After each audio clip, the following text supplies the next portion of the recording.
자, 이번에는 25년 1회 전기공사기사에서의 전기 응용 및 공사 지류의 수능을 살펴보도록 하겠습니다. 첫 번째 문제입니다. 방전등의 일종으로 빛의 투과율이 크고 등황색의 단색광이며 안개 속을 잘 투과하는 등은 하고 물었습니다. 자, 이것처럼 안개 속 이렇게 나오면 우리는 나트륨 등 이렇게 고를 수 있어야겠죠. 자, 다음으로 두 번째. 전기철도의 전동기 속도 제어 방식 중에 주파수와 전압을 가변시켜서 제어하는 것은 누구냐라고 물었습니다. 자, 여기 주어진 4개의 선지에서 여기서 요구하는 주파수와 전압을 가변시키는 제어는 여기 있는 VVVF 제어가 될 겁니다. 그래서 우리가 얘를 다시 말하면 Variable Voltage, Variable Frequency, 즉 가변, 전압, 가변, 주파수 제어. 자, 그래서 이렇게 답 한번 체크해 봤고요. 다음 문제 넘어갑니다. 다음으로 세 번째, 플라이휠 효과가 이런 플라이휠의 회전속도가 1500rpm에서 1200rpm으로 떨어졌답니다. 방출 에너지는 약 얼마요? 라고 물었어요.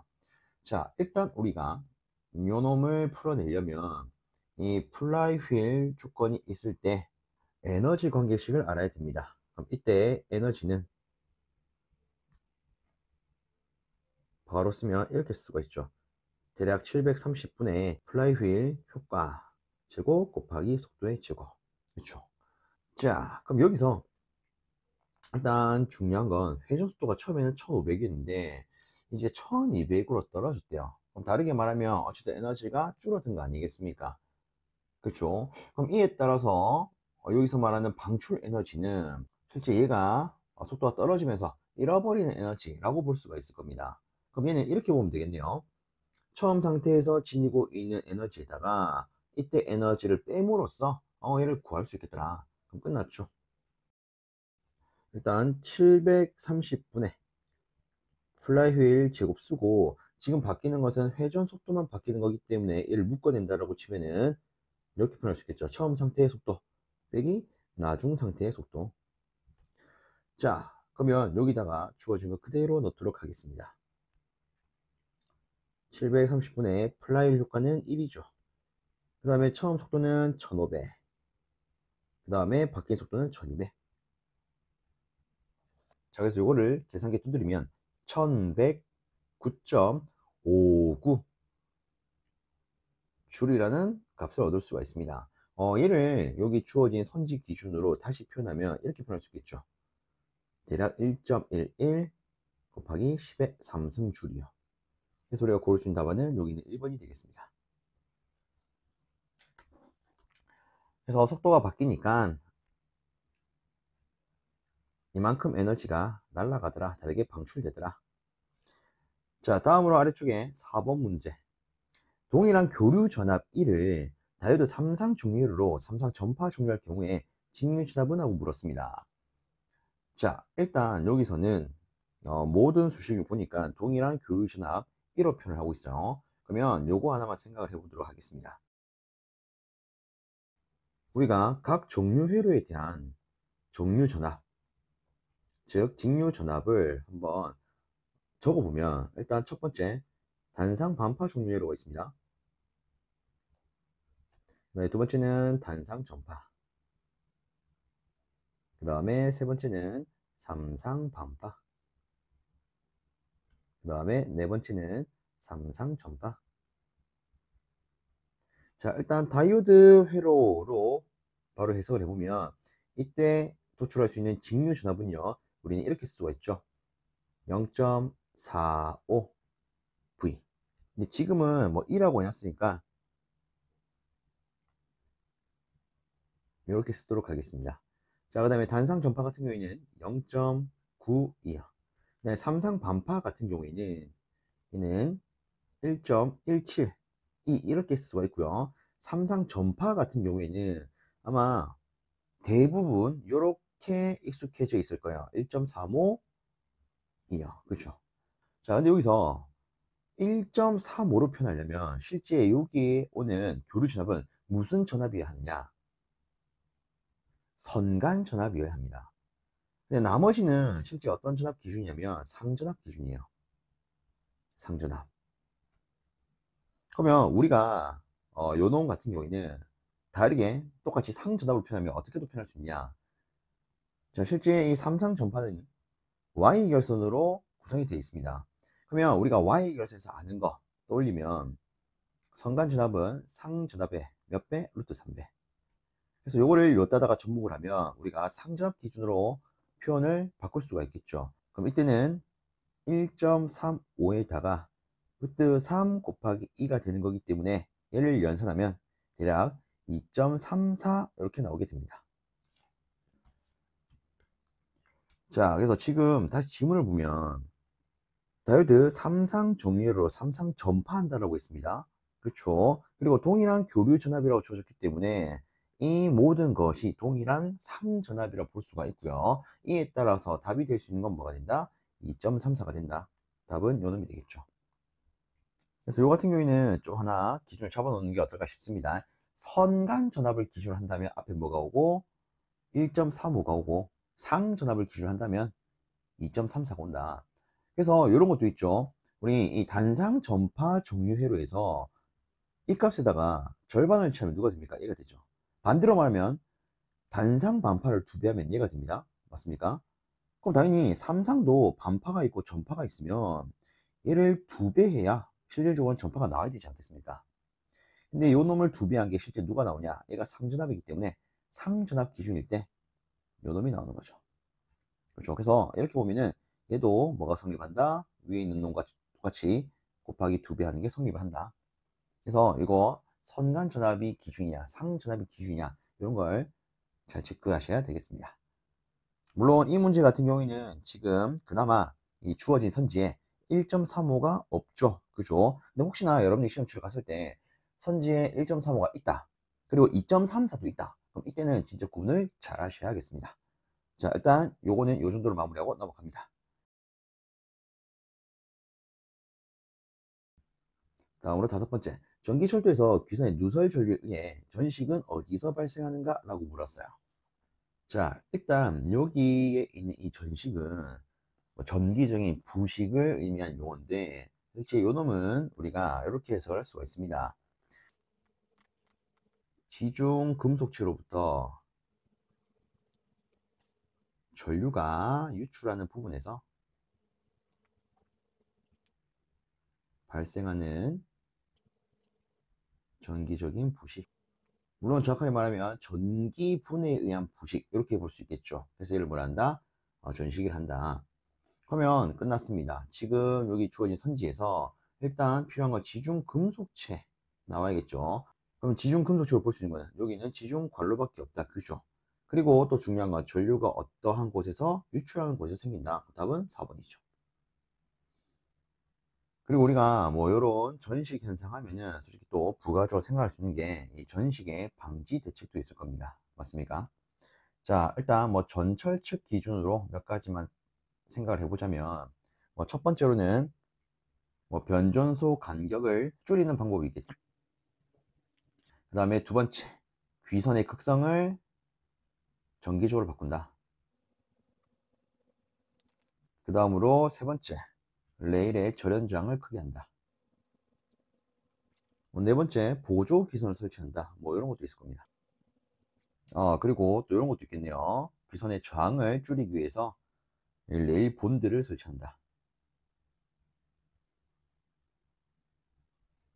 그 다음으로 여기는 지중 관로 입장이라면 다르게 뭐 지중 매설 금속체 입장이라면 첫 번째, 매설관의 표면을 절연하는 방법이 있죠. 그 다음에 뭐 두 번째로는 당연히 도전체와 같은 걸 설치해서 차폐하는 방법. 그 다음에 세 번째, 방시법을 적용하는 게 있습니다. 이런 그대로 정기적인 부식을 방지하는 방법. 뭐 여기에는 한번 좀 들어보시다 희생양극법, 외부전환법, 그 다음에 배류법 해서 선택배류법, 뭐 강제배류법 뭐 이런 것들이 있죠. 뭐 이런 거를 뭐 시설해야 되더라. 뭐 이런 것들이 있을 겁니다.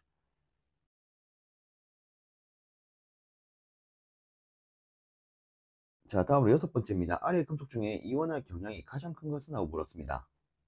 솔직히 요 같은 경우에는 우리가 어릴 때 뭐 카카나마 아라페니 준합수구 수분배끔 이런 식으로 암기를 하는데 앞부분만 조금 챙긴다면 충분히 먹을 수 있는 문제다. 그죠? 한번 적어보면 이거 아니겠습니까?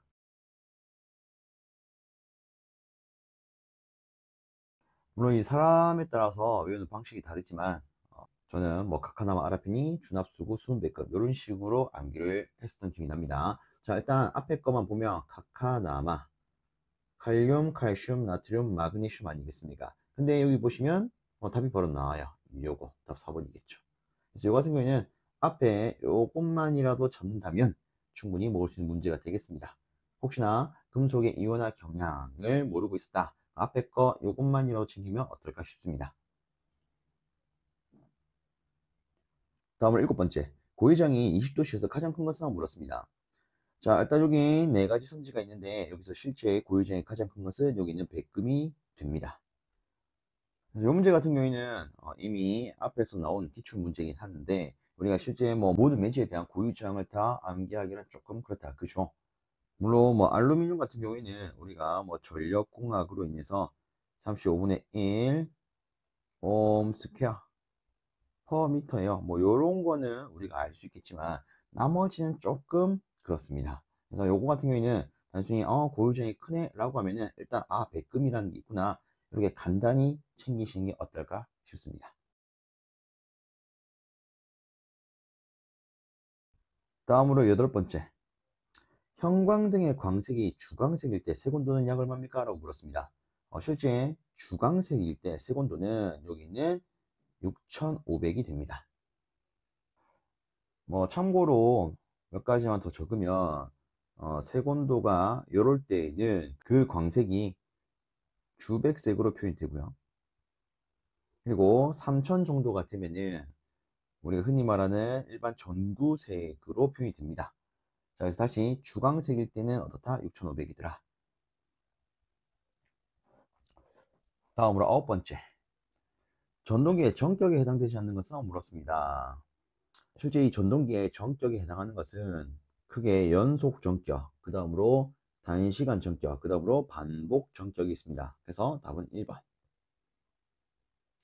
자, 그래서 간단히 말하면 이 연속 전격이라고 하는 것은 이름 그대로 연속적으로 사용을 할 때 주어진 범주에서 벗어나지 않는 이런 상태를 의미를 합니다. 자, 그 다음에 단시간 전격 같은 경우에는 이름 그대로 일정한 짧은 시간, 즉 일정한 단시간의 어떤 조건 하에서 주어진 범주를 벗어나지 않는 상태를 우리가 단시간 전격 이렇게 볼 수가 있을 거고요. 반복 전격은요, 이런 그대로 반복적으로 우리가 사용을 할 때 이 정해져 있는 범주를 벗어나지 않는 상태를 우리가 반복 전격이라 부를 수가 있습니다. 자, 그래서 뭐 간단히 언급드렸는데 이 전동기의 전격에 해당하는 것은 뭐가 있더라? 연속, 단시간, 반복이 있더라. 다음으로 10번째 문제입니다. 일정 전류를 통하는 도체 온도 상승과 반지름의 관계는? 하고 물었습니다. 솔직히 이거 같은 경우에는 우리가 좀 암기하는 게 오히려 쏙 편할 수 있죠. 그죠? 실제 이 온도 상승과 반지름의 관계는 여기 있는 2번으로 표현할 수가 있습니다. 지금 보면 뭐 여러 가지 일정 값의 상수가 지금 나와 있는데 뭐 간단히 다시 한번 표현하면 온도 상승은 반지름과 이런 관계를 갖더라. 이때 뭐 여러 가지 요소를 고려한 게 요거 상수 K가 되겠죠. 그래서 이걸 다시 표현하면 여기 있는 것처럼 이렇게 표현할 수가 있겠죠. 그래서 요 같은 경우에는 우리가 어쩔 수 없이 암기하는 게 좀 더 속이 편할 수 있다. 다음으로 11번째 문제입니다. 노가웃 펀치와 같은 목적으로 사용하는 공구의 명칭은? 하고 물었습니다. 자, 일단 여기서 이 노아웃이라고 하는 것은 관을 연결할 수 있는 구멍을 의미를 합니다. 그렇죠? 그럼 이 구멍을 내는 장치가 뭐야? 노가웃 펀치 아니겠습니까? 그럼 이와 똑같은 목적을 쓸 수 있는 것이 여기 주어진 선지 중에 누가 있느냐? 홀소라는 게 있죠. 홀소. 그래서 의미적으로는 홀, 구멍을 잘라낸다. 이거 아니겠습니까? 그래서 노가우 펀치와 같은 목적을 쓸 수 있는 것은 홀수가 있더라. 자, 다음으로 12번째. 지선과 지선용 근가를 연결하는 근구는? 하고 물었습니다.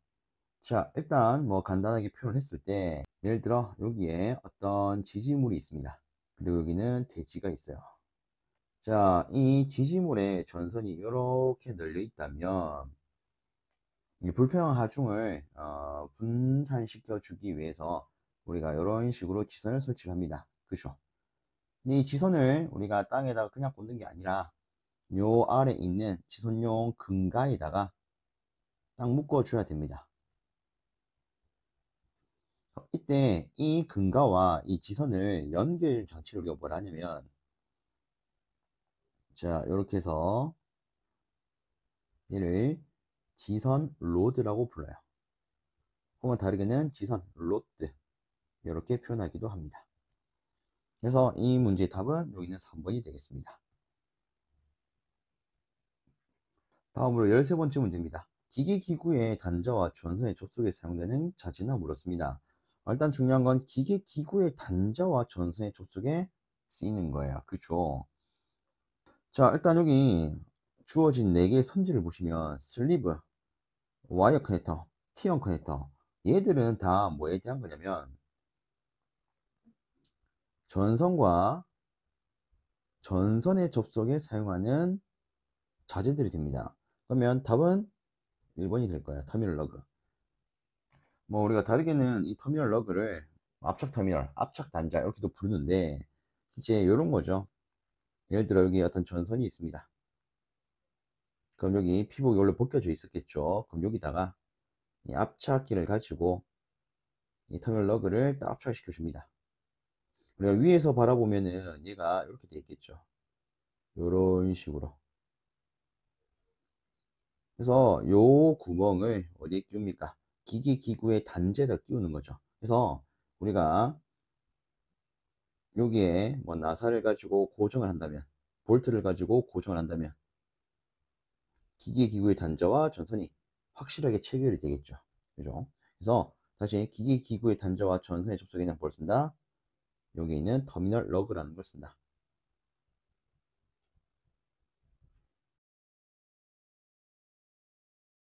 다음으로 14번째 문제. 삼상 유도 전동기를 급속히 정지 또는 감소시킬 경우에 가장 손쉽고 효과적인 제동법은? 하고 물었습니다. 자, 일단 아주 중요한 문구는 나왔습니다. 급속히 정지시키겠다. 자, 우리가 알고 있는 것 중에 이 전동기를 급히 정지시킬 때 어떤 제동을 씁니까? 역상 제동 이거 아닙니까? 답은 바로 1번 되겠습니다.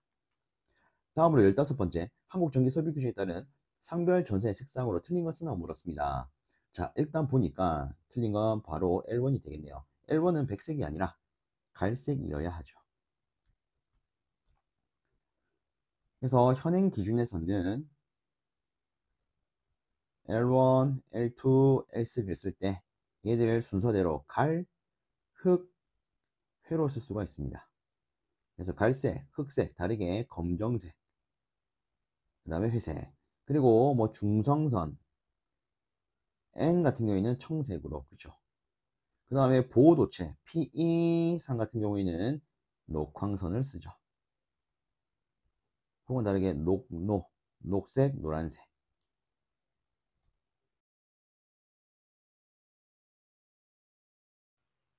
다음으로 16번째 문제. 반도체 사이리스트에 의한 속도 제어 중 주파수 제어는? 하고 물었습니다. 자, 일단 우리가 알고 있는 것 중에 어떤 게 있냐면 이런 게 있어요. 유도 전동기에 속도 제어에서 주파수 제어 한번 생각해 봅시다. 자, 주파수 제어할 때 우리가 어떤 장치를 쓰죠? VF형 어떤 거? 인버터를 쓴다. 그죠? 우리가 이놈만 떠올릴 수 있다면 실제 답은 바로 2번 인버터 지어드라 바로 먹을 수 있습니다. 다음으로 7번째, 1kW의 전열기를 사용해서 5리터의 물을 20도씨에서 90도씨로 올리는데 30분이 걸렸답니다. 이 전열기의 효율은 약 몇 프로입니까? 라고 물었어요. 자, 일단 저는 이걸 이렇게 안내를 드려보겠습니다. 일단 이런 문제에 대한 기본식이 하나 있습니다. 860번 PT를 받으면 시멘트를 쉽게 옮길 수 있더라.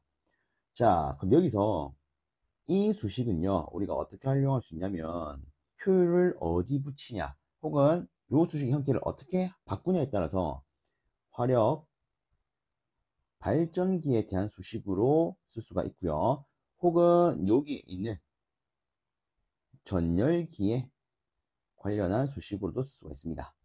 자, 일단 요 같은 경우는 제가 이렇게 안내를 드려볼게요.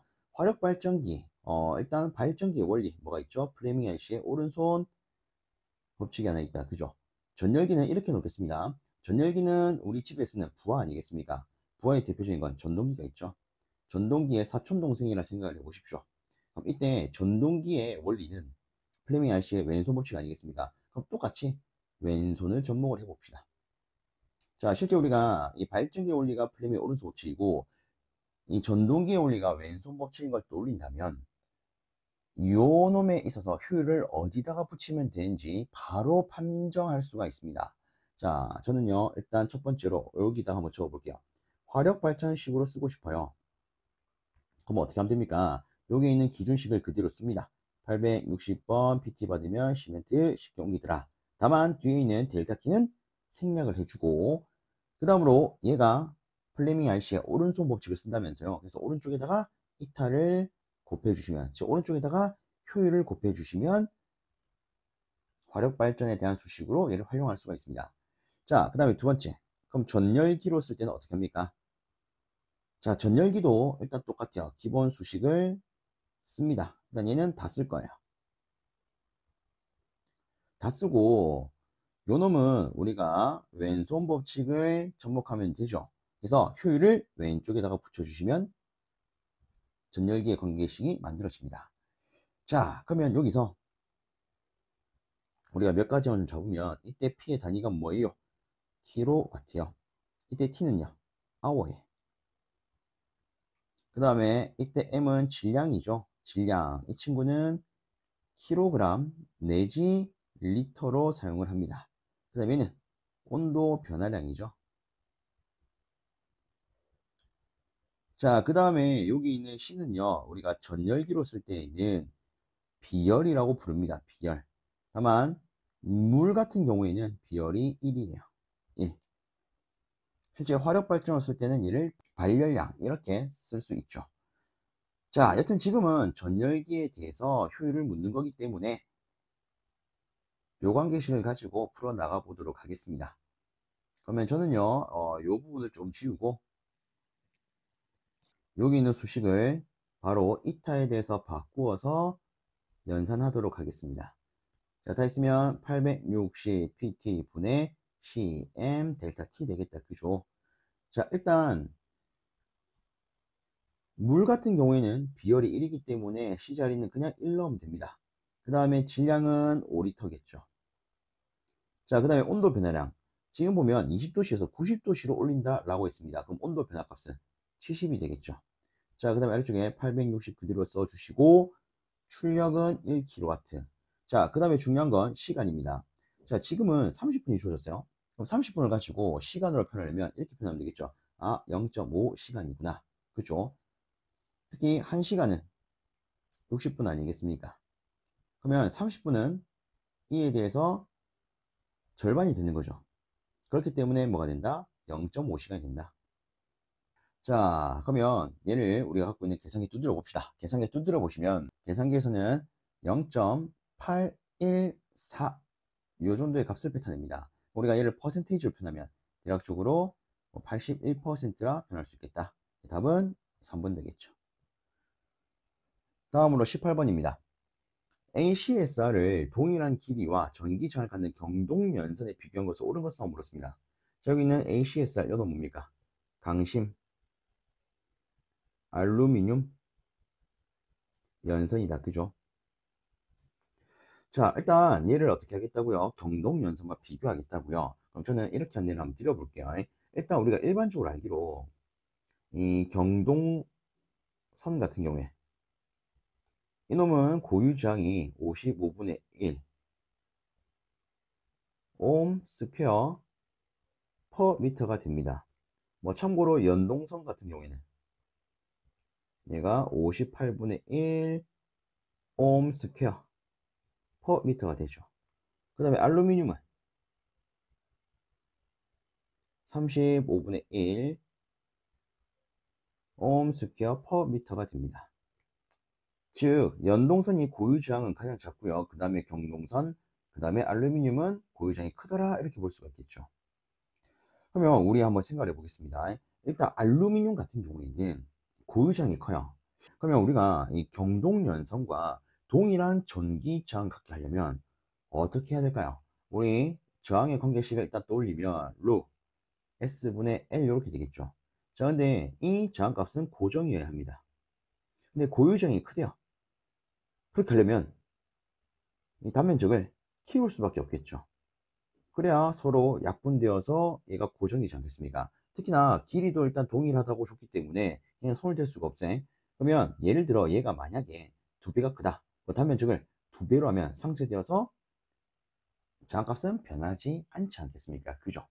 그러면 이걸 통해서 우리가 알 수 있는 거는 일단 알루미늄 같은 경우에는 단면적이 클 수밖에 없네.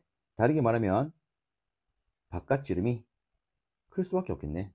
요걸 하나 파악할 수가 있습니다. 맞습니까? 그럼 일단 바깥 지름이 큰 요 둘 중에 하나가 답이 될 거예요. 그럼 이제 알아야 되는 건 이거죠. 알루미늄은 실제 이 경동선보다는 무게가 어떻더라? 가볍더라. 그래서 이 알루미늄의 재질의 특징이 뭡니까? 무게가 가볍더라. 비중이 작더라. 이거 아닙니까? 그죠? 그래서 답은 2번이 되겠습니다. 바깥 지름은 크나 중량은 작더라. 가볍더라.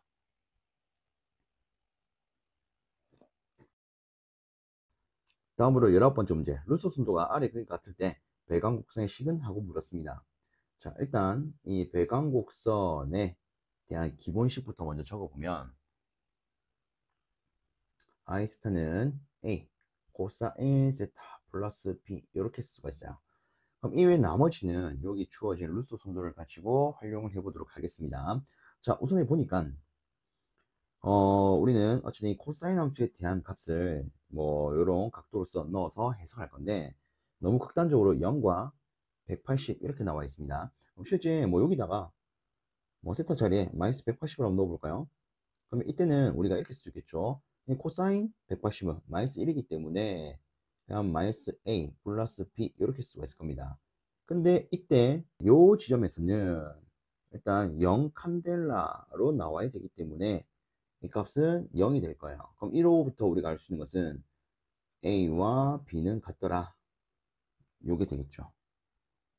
그럼 여기서 저는 또 요걸 가지고 한번 볼게요. 지금 이놈의 기울기를 보면 100칸델라일 때는 0이고 0칸델라일 때는 180입니다. 그러면 90도일 때는 우리가 50칸델라가 되겠네. 이걸 생각해 볼 수 있겠죠. 그럼 여기서 세타에다가 90을 한번 넣어 봅시다. 그럼 이렇게 되겠네요. 코사인 90은 0 아니겠습니까? 그러면 B는 그냥 얼마가 된다? 50이 된다.